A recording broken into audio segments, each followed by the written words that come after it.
তারা হয়তো এই হাদিস জানে না, আল্লাহ পাক ওদের কানের মধ্যে আমার এই হাদিস যেন পৌঁছে দেন, আমিন।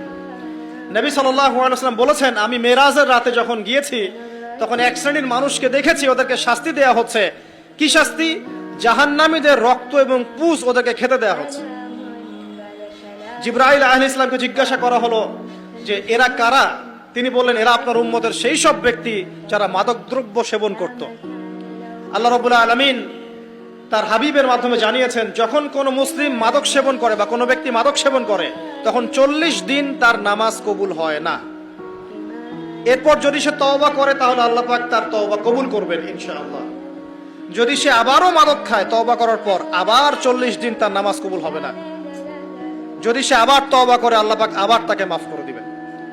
যদি সে আবারও মাদক খায় আবার 40 দিন তার নামাজ কবুল হবে না। তারপর যদি আবার তওবা করে আবার আল্লাহ তাকে মাফ করে দিবেন।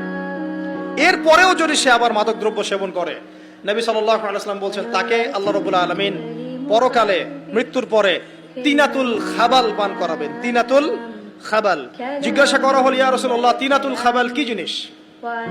নবী সাল্লাল্লাহু আলাইহি ওয়াসাল্লাম উত্তর দিচ্ছেন, এটা হচ্ছে জাহান্নামীদের রক্ত, মাংস, এগুলো পুড়ে পচে যে রসটা বের হবে, এটা হচ্ছে তিনাতুল খাবাল।